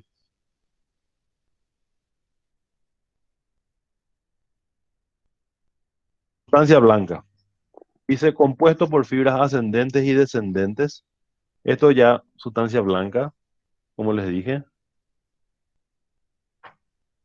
Podemos hacer un break acá un ratito, Víctor. y evacuamos dudas si es que tienen antes de empezar con la sustancia blanca, ¿sí? Bueno, doctor, excelente. Me gustaría entonces darle espacio a los estudiantes para que puedan hacer sus preguntas, ya sea vía chat o en vivo. Adelante, creo que la estudiante María Paz de Barros está con preguntas. Sí. Adelante.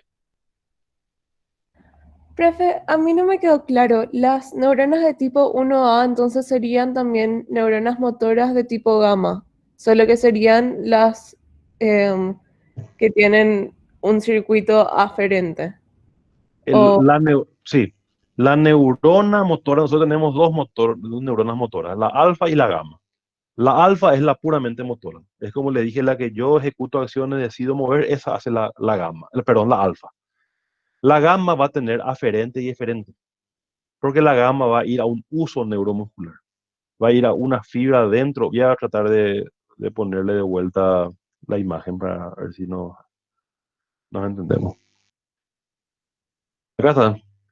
Esta es la gamma, la que sale acá. La alfa es la que va a ejecutar acciones. De eso no creo que no hay duda con la alfa.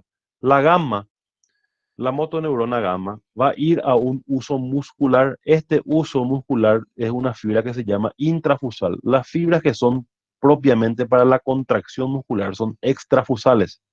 Esta fibra, este uso neuromuscular es más que una fibra, es un receptor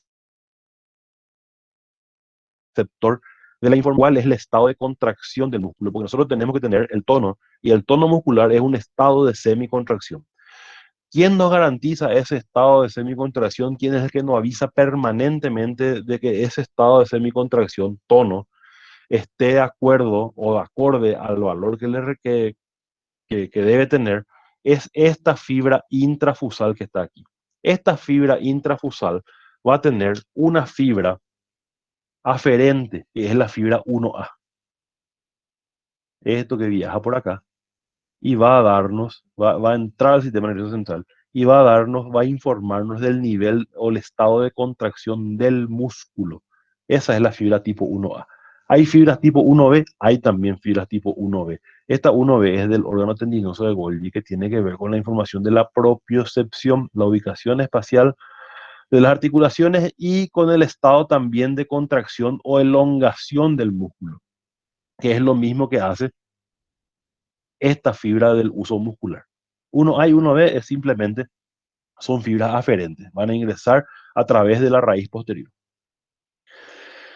Y esta fibra motora gamma, acá tenemos una neurona motora gamma, va a irse a las partes. Este uso neuromuscular va a tener fibras contráctiles sola y exclusivamente en la parte medial, no, en las partes más distales del uso muscular va a tener fibras contráctiles, ¿sí? ¿Qué va a hacer la motoneurona gamma? Va a enviar su axón motor a esta porción contráctil del uso muscular. No le va a informar a las fibras extrafusales que están acá. Las fibras extrafusales responden a la motoneurona alfa. ¿Estamos? Las fibras intrafusales responden a la motoneurona gamma. Entonces, o sea, no quiere decir que la motoneurona gamma tenga aferencia. Lo que tiene aferencia es el uso neuromuscular. El uso neuromuscular avisa el estado de contracción del músculo a través de esta fibra 1A. Esta fibra 1A es la información sensitiva del uso neuromuscular, ¿verdad? Va a avisarle a esta motoneurona gamma el estado de contracción. Si hace falta una contracción, esa motoneurona gamma va a ejecutar la acción de contraerse en la porción distal de este uso muscular, ¿sí? Con eso, porque son varios usos musculares, con eso van a permitir mantener el tono muscular. O sea que la gamma va a tener solamente acción motora contráctil en la parte distal de este uso neuromuscular.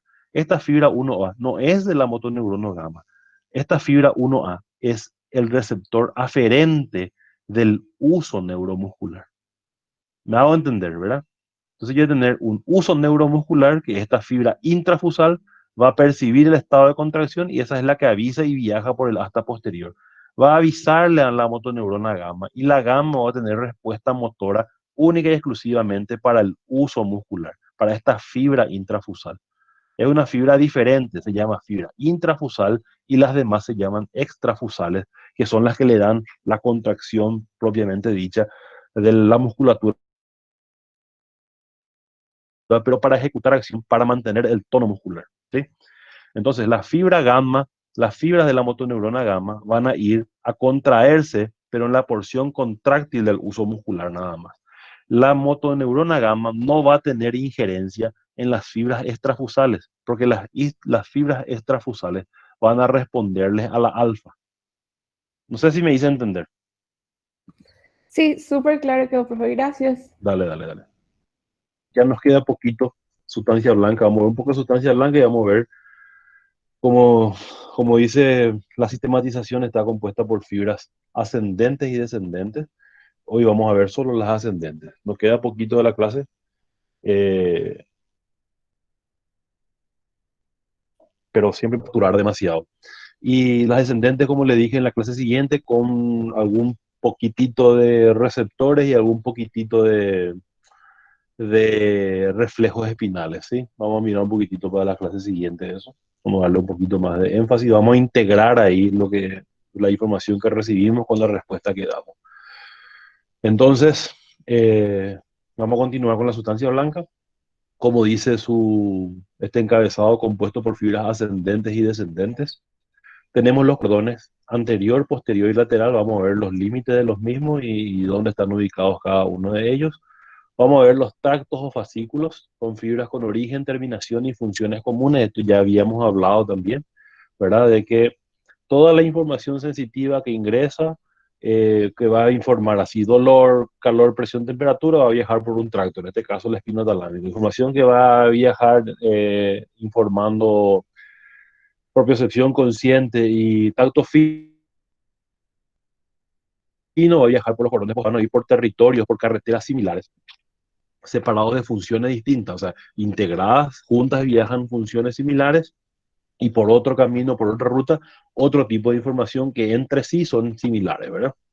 Entonces, vamos a ir viendo, vamos a ver que están interconectados los segmentos adyacentes. Si yo tengo 31 segmentos, recordemos eso, yo el segmento, no sé, por darle un número, del 10 con el 11 y con el 12 están integrados. Entonces están interconectados. Segmentos adyacentes a través de algo que se llama fascículo propio. Vamos a ver eso enseguida también. O fibras largas para unir el encéfalo con la médula espinal. Tenemos fibras, como dijimos, ascendentes y descendentes, por lo tanto vamos a tener fibras largas para unir el encéfalo con la médula espinal. Ya sea esa fibra larga que va a unir el encéfalo con la médula espinal puede ser tanto ascendente como descendente, ¿verdad? La información aferente o sensitiva va a viajar de la médula al encéfalo y la información motora o eferente a la médula espinal. Pero también entre segmento y segmento van a estar conectados y esas fibras van a viajar a través de lo que se conoce como fascículo propio. Vamos a mirar eso, está alrededor de la sustancia gris. Acá vemos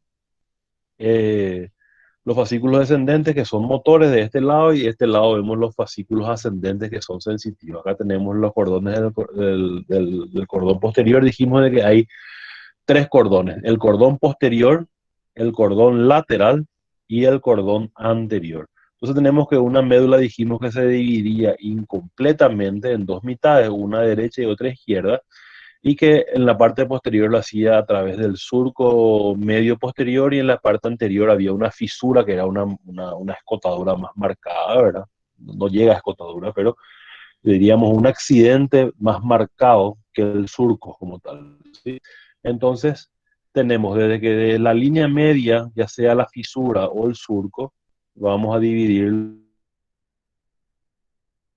en dos mitades. Esta micción medular, vamos a ver de que se divide en los tres cordones gracias a la emergencia de las raíces y la línea media. Entonces, esta línea media es un parámetro y las raíces, tanto posteriores como anteriores, van a ser otro parámetro. Entonces, desde el surco medio posterior a la raíz posterior, voy a tener el cordón posterior.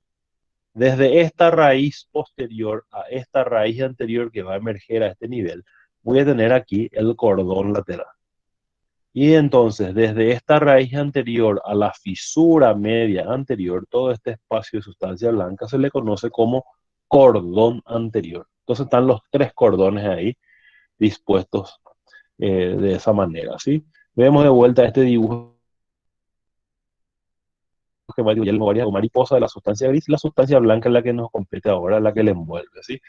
Tenemos el cordón posterior, tenemos el cordón lateral y el cordón anterior. Acá en el cordón posterior es puramente sensitivo lo que ahora nos interesa dentro de lo que es ascendente. Vamos a hablar enseguida del cordón posterior. Vamos a hablar del tracto espinotalámico, que es también algo que nos compete. Son estos tres temas que vienen ahora. El tracto espinotalámico, las vías del cordón posterior y por último el tracto espinocerebeloso. Como sabemos bien, los nombres siempre tienen relación del lugar donde vienen al lugar donde van, ¿sí? A través de sufijos y prefijos, ¿sí? Entonces, si yo tengo un tracto espinocerebeloso, quiere decir que con este prefijo espino va a ir a cerebeloso. Espino va a ir de médula espinal, cerebeloso como sufijo va a ir al cerebelo, ¿verdad? Entonces, tracto espinocerebeloso. Dorsal porque está en la parte de atrás y este mismo tracto espinocerebeloso en la parte anterior o ventral, ¿sí? Esto va a estar en el cordón lateral. Ocupa de lado a lado, desde la proyección del asta anterior hasta de la raíz anterior hasta la proyección de la raíz posterior, en este espacio que se llama posterolateral y anterolateral, ¿sí? En el cordón lateral vamos a tener el tracto espinocerebeloso. Entonces estas son las fibras ascendentes que vamos a tener, que vamos a tocar hoy. Como importante. En la siguiente clase vamos a hablar de estos que son los descendentes, que son los motores, ¿sí? Los ascendentes dicen entonces que conducen impulsos desde receptores de dolor, térmicos, táctiles, musculares y articulares hacia el encéfalo. Como les dije, en la próxima clase voy a hacer un esbozo también de algunos receptores para tener idea. Esto es más de histología, perdón, pero tenemos que entender también, ¿verdad? Entonces, cómo son los receptores para el dolor, cómo son los receptores para las terminaciones táctiles y térmicas, las articulares, eso que vimos ahora, el órgano tendinoso de Golgi, los usos musculares, todo eso vamos a mirar un poquitito también para entenderlo, ¿sí? Esa información van hacia el encéfalo, conducen información desde receptores hasta el encéfalo. Vamos a tener receptores, van a tener su camino por recorrer, que ya hablamos la vez pasada de ese camino que realizan, y van a llegar al encéfalo, ¿sí?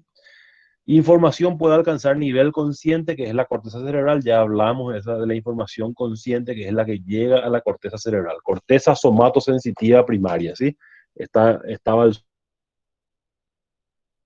surco central o de Rolando, tenemos el giro postcentral, que es el lugar de la corteza somatosensorial sensitiva. La información que llega a la corteza somatosensorial se lo conoce como información consciente, ¿sí? Es la que nosotros tenemos noción de lo que percibimos, entendemos y actuamos en base a eso, ¿sí? Y la parte de la información que va a centros subconscientes, en realidad le llaman centros inferiores porque están inferior a la corteza cerebral. Ejemplo, el cerebelo. A esa información se lo va a llamar información inconsciente, ¿verdad? Al final, como les dije, ese cerebelo igual se integra a través del tálamo y después de la corteza, igual se integra a la corteza. Pero la planificación, o la coordinación que él realiza ya lo ejecuta, no necesita avisarle al cerebro, ya viene implícito muchos movimientos de niveles subcorticales, ¿sí? Vías que conducen información consciente tienen características comunes. Esto nosotros hablamos en la clase pasada. Hay una primera neurona que era en el ganglio espinal, una segunda neurona que estaba o en la médula espinal o en la médula oblongada, y la tercera neurona que estaba eh, en el tálamo, y de ahí iba a la corteza somatosensorial. Las vías de información consciente, siempre el apellido de consciente, ¿sí? Esa es la característica que tienen ellos. Van a tener una secuencia de 3 neuronas entre receptor y corteza, ¿sí? Eso no va a cambiar. Entonces acá tenemos, y vamos a hablar del cordón posterior primeramente, ¿sí? Ese cordón posterior dice que está ubicado entre el surco medio posterior y hasta posterior. Ya le vimos a eso. Volvemos. Acá hemos pintado en verde lo que tiene número 1 y 2, es desde el surco medio posterior hasta el asta posterior. Todo este territorio de sustancia blanca sería el cordón posterior. Tenemos dos fascículos ahí, grácil y cuneiforme, ¿sí? La información va a viajar por estos dos fascículos. Es la misma información, es la disposición desde donde vienen las fibras la que nos hacen cambiar el nombre, les explico enseguida, ¿sí? Dice que conducen información relacionada a la propiocepción, que es sentido del movimiento y posición articular. Ya hablamos de la propiocepción, percibirnos nosotros mismos, propiocepción, percepción propia, ¿sí? Esa es la propiocepción. Y el tacto discriminativo o tacto fino, como se le conoce, ¿sí? Esas dos informaciones, esos dos tipos de información sensitiva de la sensibilidad general, es la que va a viajar por este cordón posterior, ¿sí? Axones de neuronas aferentes primarias del lado homolateral. Eso ya vimos también. Vamos acá a este dibujo. Entonces tenemos acá los fascículos grácil, que es el medial, y cuneiforme, que es el lateral. Recuerdan que la información que venía desde la sensibilidad, desde el receptor periférico, viajaba hasta la primera neurona. La primera neurona iba a estar aproximadamente aquí, en el ganglio sensitivo o ganglio espinal. Ingresaba al sistema nervioso central del mismo lado del receptor periférico. Ingresa la información al sistema nervioso, en este caso a la médula espinal, no hace sinapsis con nadie y ingresa al cordón posterior y desde aquí asciende hasta la médula oblongada, ¿sí? Hasta el bulbo o médula oblongada, ¿sí? Entonces, las fibras que van viajando por el cordón posterior son las fibras del axón de esta primera neurona que va a estar en el ganglio espinal. Entonces, ¿quién va a ascender por el cordón posterior? Axones de la primera neurona, ¿sí? Por lo tanto, dicen axones de neuronas aferentes primarias, homolateral, del mismo lado, ¿sí? Entonces yo voy a tener quienes viajan por el cordón posterior, los axones de las neuronas aferentes primarias, de la primera neurona sensitiva. ¿Cuál era esa? La neurona que está en el ganglio sensitivo o ganglio espinal, ¿sí? Voy a tener que el fascículo grácil, que es el medial, que está más pegado a la línea media, consta de fibras de segmentos sacros, lumbares y torácicos inferiores, ¿sí? Y las fibras del fascículo cuneiforme son fibras desde las regiones torácicas superiores y cervicales. Vamos acá. Entonces, esto que yo tengo acá, estas fibras del grácil que están viniendo, van a venir información desde dónde? Grácil, desde niveles sacros, lumbares y torácicos, ¿sí? Voy a encontrar desde niveles inferiores. Toda la información propioceptiva y la información del tacto fino que voy recibiendo desde niveles inferiores se van a ir acomodando primeramente a la línea media, ¿sí? Recuerdan de que la sustancia blanca era pobre lo a nivel sacro, un poquito más gordito a nivel lumbar, porque ya empiezan a haber mayor cantidad de fibras. Todas estas se van acumulando en esta zona. O sea que cuando yo tengo fascículos grácil y cuneiforme, el cuneiforme se cree que es a partir de la torácica 8, entre 6 y 8 más o menos. ¿Por qué?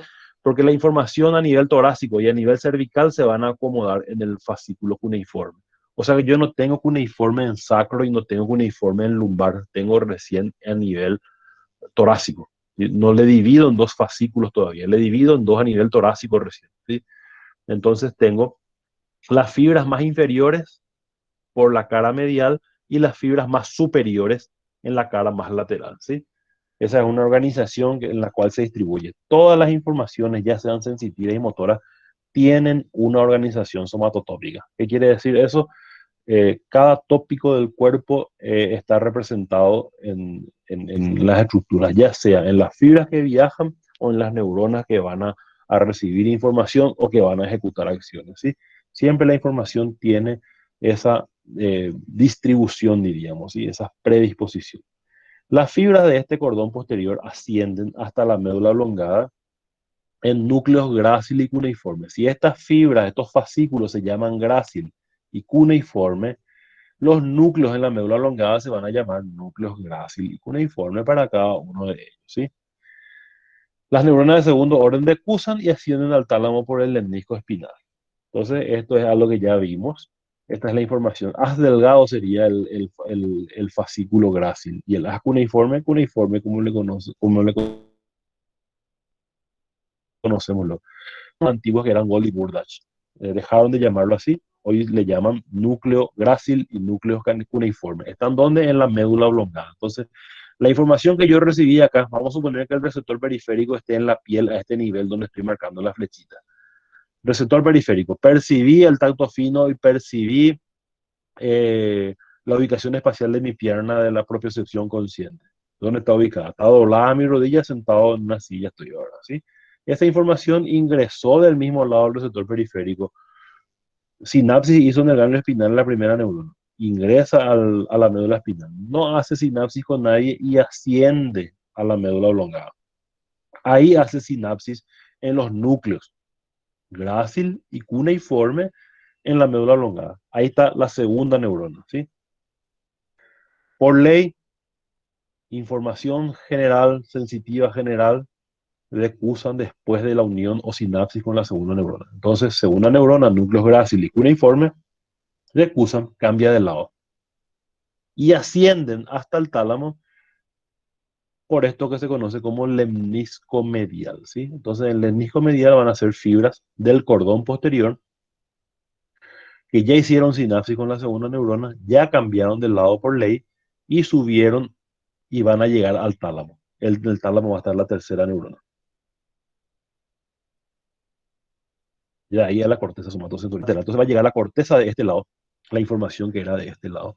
Pero en la médula espinal, la información es homolateral. Es del mismo lado del receptor periférico. ¿Por qué? Porque no hace sinapsis. ¿Dónde es la decusación? En el tronco recién cambia de lado, ¿sí? Entonces tenemos esta información. Por eso habla acá axones de neuronas aferentes primarias, lado homolateral. Es por lo que les expliqué. Yo percibí de este lado, ingresó de este lado, ascendió de este lado. Por lo tanto, en el cordón posterior, dentro de la médula espinal, la información es homolateral o ipsilateral, ¿sí? Tractos espinotalámicos, ¿sí? Los tractos espinotalámicos están situados anterolateral al asta anterior, ¿sí? Acá vemos el asta anterior y este es el tracto espinotalámico, ¿sí? Espinotalámico viene de la médula espinal y va a ir al tálamo, ¿sí? Dice que lleva información relacionada al dolor, a sensaciones térmicas, presión y tacto no discriminativo, tacto grueso, tacto grosero o no discriminativo, ¿sí? Estas son, o protopático también le llaman a este tacto, ¿sí? Pero tacto no discriminativo o tacto grosero se le dice a esto, ¿sí? Es ese tipo de información. Entonces son 4 informaciones: tacto grosero, dolor térmico y depresión. Estas informaciones van a viajar por el tracto espinotalámico. Contienen neuronas de segundo orden. Su cuerpo está en el asta posterior, ¿sí? ¿Quién viajaba por el cordón posterior? Axones de primer orden. En el tracto espinotalámico viajan axones de segundo orden. Decusan y la información que llevan ya es contralateral. Vamos a esa imagen. Información sensitiva a este nivel en la piel, en la cual yo recibí la información sensitiva. Me pinchó una aguja, pisé un clavo. Esa información de dolor, me quemé, esa información de calor, ¿verdad? Me friccioné, esa información de presión, va a viajar por la vía aferente, va a hacer sinapsis con la primera neurona que va a estar en el ganglio espinal, va a ingresar al sistema nervioso central del mismo lado del receptor periférico, va a hacer sinapsis con la segunda neurona, ¿dónde? En el asta posterior de la médula espinal, ¿sí? Entonces, primera neurona, ganglio espinal. Su axón de esa primera neurona termina ¿dónde? En el cuerpo de la segunda neurona. Ahí en el asta posterior de la médula espinal va a estar la segunda neurona. Por lo tanto, el axón de esa segunda neurona es la que va a cambiar de lado.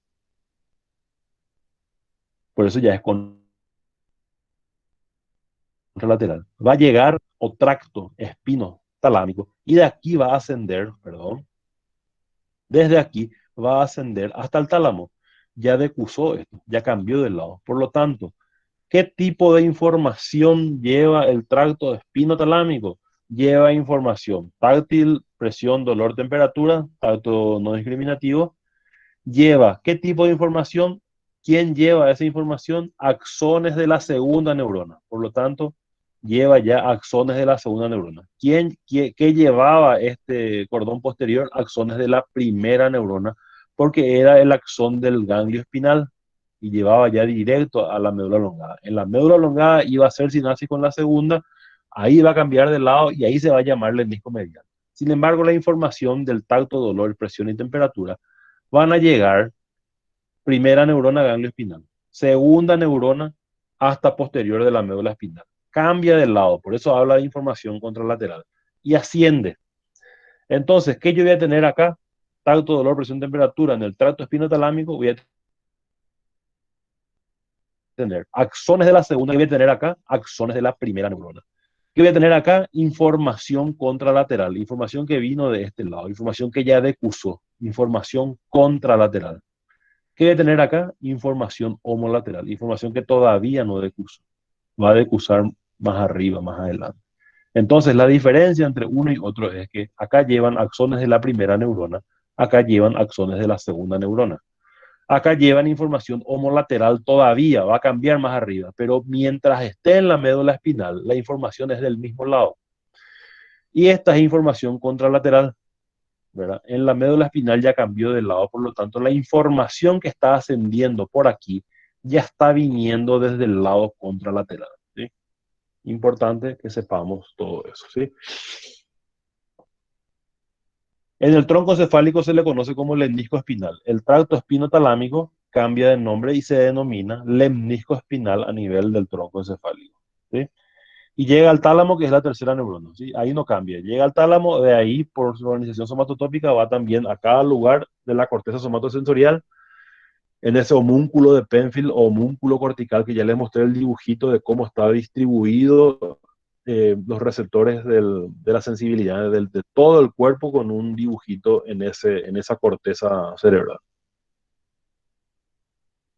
Y por último, tenemos a los tractos espinocerebelosos. ¿Por qué son tractos espinocerebelosos? Porque son dos, ¿verdad?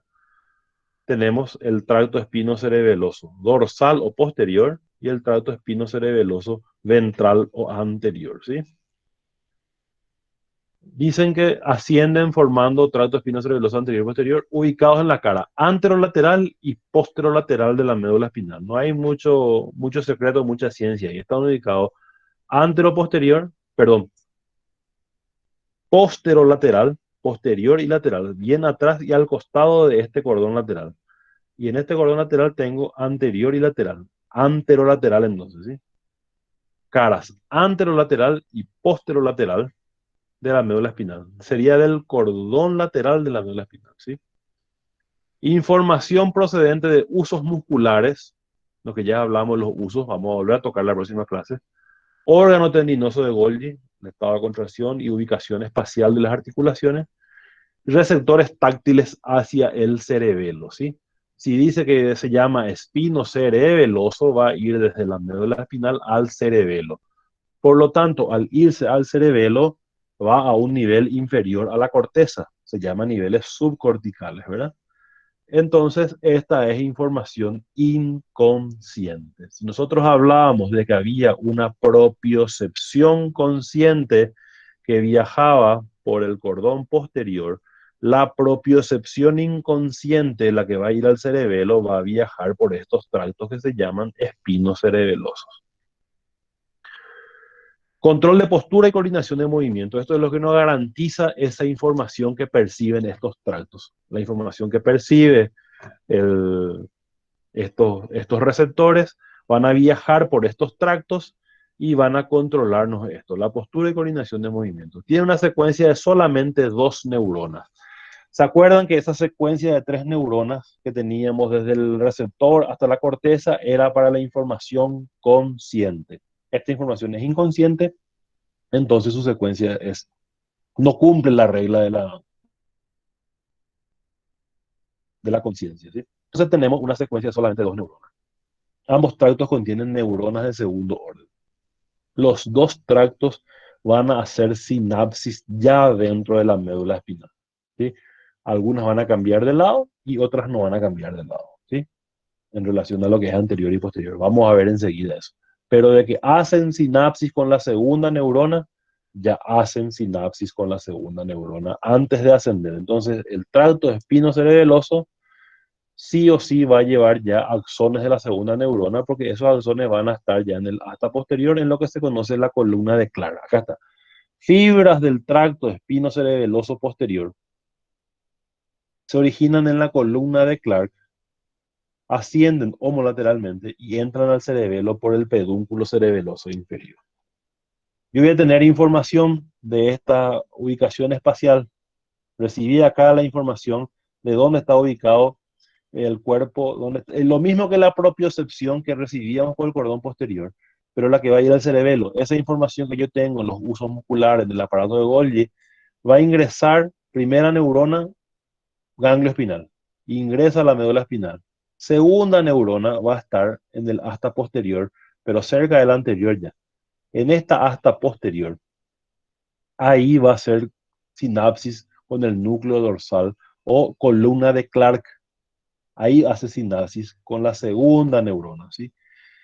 En el caso del tracto espinocerebeloso posterior o dorsal, como figura acá, los axones van a venir, van a migrar y van a integrarse a este fascículo homolateralmente. No va a cambiar de lado. La del tracto espinocerebeloso dorsal es homolateral. Ya hizo sinapsis con la segunda, acá no se cumple la ley porque es información inconsciente, no se cumple la ley de cambiar de lado después en la información consciente de la sensibilidad general, en todos los otros, como era cordón posterior y como lo era en el tracto espinotalámico. Esta información va a viajar por el tracto espinocerebeloso y va a ascender a la médula, perdón, al tronco encefálico, y de ahí va a tener que entrar al cerebelo. El cerebelo tiene 3 pedúnculos, superior, medio e inferior. Son informaciones que van a ingresar desde el mesencéfalo, informaciones que van a ingresar desde el puente, informaciones que van a llegar desde la médula oblongada o bulbo que va a ingresar al cerebelo. Y esta información que viene desde la médula espinal va a ingresar por el pedúnculo cerebeloso inferior. Esta información. Entonces, el tracto espinocerebeloso superior va a recibir información de este lado. Primera neurona ganglio espinal, segunda neurona columna de Clark, asciende homolateralmente e ingresa al pedúnculo cerebeloso inferior del mismo lado, ¿sí? Y fibras del tracto espinocerebeloso anterior decursan lateralmente y entran al cerebelo por el pedúnculo cerebeloso superior. Entonces, las del tracto espinocerebeloso anterior, son fibras que van a decursar. Entonces, las fibras que yo recibo información de este lado del cuerpo, ¿sí? La misma información que viaja por el cordón posterior, pero que no va a ir al cerebro, va a ir al cerebelo. Propiocepción consciente y percepción inconsciente, que es ubicación espacial, el estado de contracción de los músculos, es la propiocepción de cómo estoy ubicado, cómo estoy sentado, cómo estoy ubicado, cuando camino, cuando doy los pasos y tengo que coordinar los pasos y ejecutar los brazos con la marcha. Esa coordinación, esa información de dónde están ubicadas las articulaciones, voy a recibir acá. Va a llegar esa información a la primera neurona que es en el ganglio espinal o ganglio sensitivo. Ingresa a la médula espinal. Hace sinapsis en la columna de Clark, ¿sí? Segunda neurona. Cambia de lado y asciende por el tracto espinocerebeloso anterior o ventral. Tracto espinocerebeloso. Asciende hasta el mesencéfalo por ahí. Ahí está el pedúnculo cerebeloso superior y ahí ingresa al cerebelo. Entonces, estas fibras que vienen de la médula espinal y van al cerebelo, tenemos el posterior y el anterior. Entonces, la propiocepción inconsciente le denominan también con 2 nombres: propiocepción inconsciente directa, propiocepción inconsciente cruzada. ¿Por qué eso? La directa es la que va a viajar por el tracto posterior, tracto espinocerebeloso posterior, la que no va a decursar. Esa es la información de la propiocepción consciente directa. Y las del tracto espinocerebeloso dorsal, perdón, anterior, es la que ya cambió de lado.